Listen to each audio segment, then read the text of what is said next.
Hello everyone. ఇవాళ మనతో పాటు ఉన్నారు సీనియర్ జర్నలిస్ట్ జగదేవ్ గారు. వారితో మాట్లాడదాం. సార్ నమస్తే సార్. నమస్తే. సార్, జగన్ గారికి బెయిల్ రద్దయిందని చెప్పేసి ఒక న్యూస్ వస్తుంది. సో అది నిజంగానే రద్దయిందా లేకపోతే ఒక కైండ్ ఆఫ్ రూమర్ అనుకోవచ్చా? బెయిల్ రద్దు కాదు. బెయిల్ రద్దు చేయమని పిటిషన్స్ అయితే చాలా వచ్చాయి. మేబీ రఘురామకృష్ణరాజు గారు మన ఉండి ఎమ్మెల్యే గారు. సో ఆయన ఎప్పటి నుంచో పంతం పట్టారు. అయితే ఇది కొత్తగా ఈ అంశం మళ్ళీ తెర మీదకి ఎందుకు వచ్చిందంటే నిన్న మన భారతదేశ ప్రధాన న్యాయమూర్తిగా చీఫ్ జస్టిస్గా సంజయ్ ఖన్నా ఎవరో ఆయన బాధ్యతలు స్వీకరించిన తర్వాత తొలి రోజే ఏదో అందరిది బాధ్యతలు స్వీకరించేసి నమస్కారాలు, వందనాలు, ఫ్లవర్ బుకేలు తీసుకోవడం కాకుండా ఆ రోజు ఒక 45 కేసుల వరకు విచారణ డెసిషన్స్ ఇచ్చేశారట. అంటే అంత ఫాస్ట్గా ఉన్నారు. ఎందుకంటే ఏ చీఫ్ జస్టిస్ ఆ పదవి అధిరోహించి తర్వాత దిగిపోయిన తర్వాత వాళ్ళు చెప్పే ప్రధాన అంశం ఏంటంటే వేల కొద్దీ పెండింగ్ కేసులు ఉన్నాయి, ఇవి త్వరితగతిన పూర్తి చేయాలి, దీనికి మొబైల్ కోర్టులో లేదంటే ఫాస్ట్ ట్రాక్ కోర్టులో డిసైడ్ చేసి వాటి ద్వారా త్వరితగతిన తీర్పును వెలువరించాలనేది అత్యున్నత న్యాయస్థానం యొక్క అభిప్రాయంగా వాళ్ళు ఏ చీఫ్ జస్టిస్ కూడా చెప్పడం జరిగింది. అయితే ఈ సంజీవ్ ఖన్నా వచ్చిన తర్వాత ఎప్పట్లాగే మన RRR గారు మళ్ళీ ఆయన బెయిల్ రద్దు చేయని పిటిషన్, ఎందుకంటే ఆల్మోస్ట్ ఆల్ 2012 నుంచి నడుస్తుంది. అప్పుడు కదా అరెస్ట్ అయ్యారు ఈయన. 12 ఏళ్ళుగా బెయిల్ ఏంటమ్మా? బెయిల్ మీద బెయిల్ మీద బెయిల్ మీద బెయిల్ మీద ఇచ్చుకుంటూ రావడం. ఇప్పుడు ఒక కేసు మీద అంశం నడుస్తున్నప్పుడు అది మొత్తం జరిగింది అంతా అయ్యేసరికి వాయిదాలు. ఇప్పుడు జనరల్గా అన్ని కేసులు ఉంటాయి కదా, ఒక్కొక్క రోజు ఒక్కొక్క కేసు. అలా వచ్చేసరికి ఒక కొలిక్కి వస్తుంది అనుకున్న టైంకి అక్కడ ఉన్న న్యాయమూర్తి మారిపోవడం, మళ్ళీ ఇంకో న్యాయమూర్తి రావడం, అదేదో సామెత చెప్పినట్టుగా రెడ్డి వచ్చాడు మొదలెట్టండి అన్నట్టుగా మళ్ళీ జగన్ రెడ్డి గారు రావడం, మళ్ళీ మొదటి నుంచి స్టార్ట్. ఇలాగా ఒక రకంగా డెసిషన్ తీసుకోవడానికి పెండింగ్ పడుతూ వస్తుంది.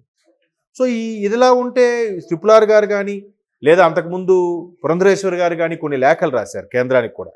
ఇంకెన్నాళ్ళు ఎట్లా ఉంది, ఈయనకి మీద కేసులు ఉన్నాయి, ఇది ఒక కొలిక్కి రాదా, లేదంటే ఇంకొంతమంది, ఆయన పేరు మర్చిపోయాను, ఇంకొక ఫేమస్ పొలిటీషియన్ లాయర్ కూడా ఆయన కూడా హైదరాబాద్ సిబిఐ కోర్టుకు సంబంధించి పక్క రాష్ట్రానికి ఎక్కడైనా అటు మద్రాసు కానీ లేకపోతే ఇంకా వేరే అటు మహారాష్ట్ర కానీ ఇటు కర్ణాటక కానీ ఎక్కడ షిఫ్ట్ చేయండి, ఇక్కడ ఉండడం వల్ల ఆయనకి చక్కగా కంఫర్ట్గా ఉంది, మేబీ స్థానికంగా ఉండే ప్రభుత్వ అండదండలతో ఈయన నడిపించుకుంటున్నాడనే వార్తలు కూడా కొన్ని ఉన్నాయి.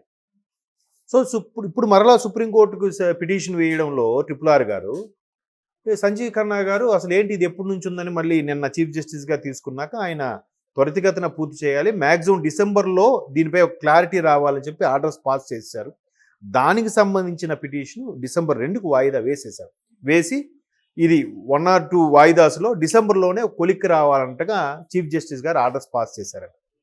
సో ఇన్నేళ్ళుగా వాయిదాలు తీసుకోవడం ఏంటి? ఇప్పుడు అయితే ఆయన ఏ నేరము చేయకపోతే నిర్దోషిగా బయటకు వచ్చేయాలి, క్వాష్ పిటిషన్ ద్వారా ఏదో కేసు కొట్టేయాలి, లేదా కక్ష సాధింపుగా చేశారు, ఈయన ఏ తప్పు చేయలేదు, క్విడ్ ప్రోకో లాంటివి చేయలేదు, ప్రభుత్వ ధనాన్ని వేరే విధంగా మళ్లించారు లాంటివి చేయలేదు, ప్రభుత్వకు సంబంధించిన పథకాల రూపంలో లేదా ప్రాజెక్ట్ రూపంలో తీసుకున్నవి ఆయన వేరే 11 సూట్ కేస్ కంపెనీల వ్యవహారం, ఇవన్నీ కూడా ఏం లేదు, నా మీద కక్షతో అప్పటి కాంగ్రెస్ ప్రభుత్వం ఇవన్నీ పెట్టింది అన్నట్టుగా ఏదో చెప్పొచ్చు.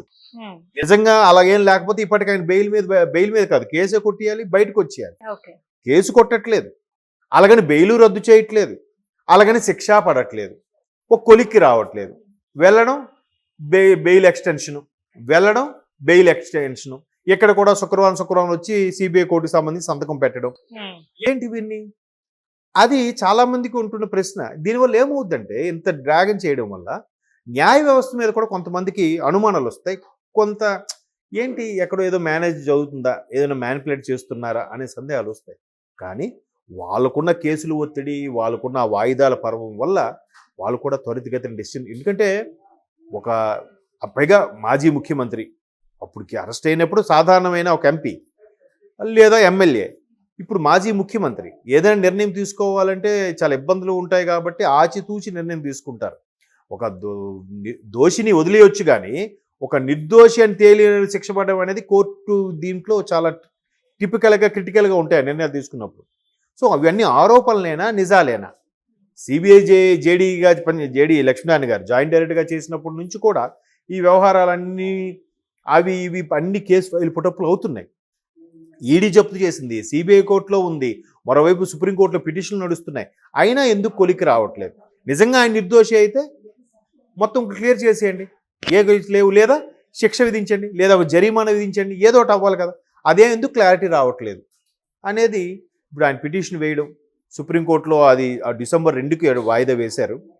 ఈ డిసెంబర్లో 2 వాయిదా వేసి అసలు ప్రతిసారి కూడా ఎందుకు ఇలా జరుగుతుంది, దాని మీద స్పెషల్గా ఒక జడ్జిని పెట్టేసి ఆ కేసు తేలే వరకు ఫైనలైజ్ చేయండి అనేలాగా ఒక నిర్ణయం తీసుకోవడం కానీ, లేదా డిసెంబర్లో ఒక 2-3 వాయిదాల్లో ఒక ఫైనల్ జడ్జిమెంట్గా కానీ, లేదా ఫైనల్గా ఒక స్టేట్మెంట్ కానీ ఇవ్వాలనేది ఆ రిజిస్ట్రార్కి already chief justice orders pass చేశారంట.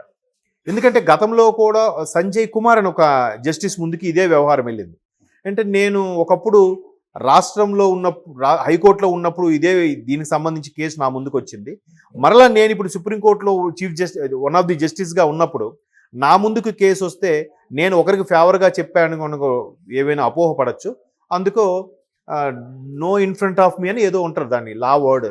నా ముందు కేసు పెట్టదు, నేనైతే దీనికి సంబంధించి నేను ఎటువంటి తీర్పు ఇవ్వడం లేదు, దీని గురించి చర్చించను అని చెప్పి ఆయన తప్పుకోవడం ఇంకొంచెం మళ్ళీ డ్రాగన్ అవ్వడం. అంటే జనరల్గా మ్యాక్సిమం 2 ఏళ్ళు ఎంతో ఉంటారమ్మా చీఫ్ జస్టిస్ అక్కడ ఆ సీట్లో. అంటే వాళ్ళకు కూడా కొన్ని ఉంటాయి. లోకల్గా ఎక్కువ ఏళ్ళు ఒకే జస్టిస్గా ఉండిపోతే స్థానికంగా ఉండే వాళ్ళు మీద కొంచెం ఫేవర్గా తీర్పిస్తారేమో అనే డౌట్తో వీళ్ళు మారుస్తూ ఉంటారు. అంటే న్యాయమూర్తి దృష్టిలో ఎవరైనా ఒకటే, తల్లి అయినా తండ్రి అయినా ఇరుగు పొరుగు అయినా చుట్టాలు బంధువులైనా ఎవరైనా ఒకటే అనే ఉద్దేశంలో వీళ్ళు కూడా ఎప్పటికప్పుడు షఫుల్ చేస్తుంటారు న్యాయమూర్తుల్ని. సో వాళ్ళు ఎక్కడికి వెళ్ళినా అక్కడ మరలా కొత్త వాతావరణం కాబట్టి అక్కడ ఎవరు పరిచయస్తులు ఉండరు. అక్కడ స్థానికంగా తప్పులు పడి చేసిన వాళ్ళు శిక్ష విధించాలన్నప్పుడు అరే వీడు అటువంటి వాడు కాదే, నాకు బాగా పరిచయమే అనే ఫీలింగ్ రాకుండా ఉండటం కోసం అట్లా కూడా ఉంటుంది. అంటే ఎవరో మిత్రుడు చెప్తే విన్నాను.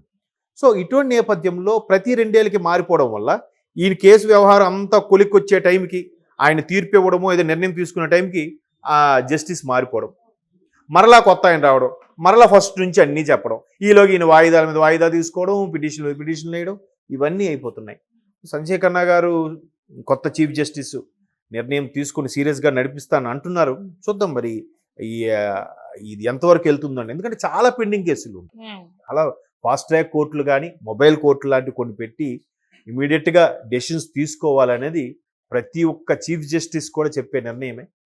సో కాబట్టి అందరికీ ఉత్కంఠ ఏంటంటే 12 ఏళ్ళుగా బెయిల్ మీద ఉండడం అనేది ఎంతవరకు సాధ్యం, ఈసారైనా అరెస్టే లోపలికి వెళ్తారా, లేదంటే మొత్తం కేసు కొట్టేసి బయటకు వస్తారా అనేది వెయిట్ అండ్ సీ.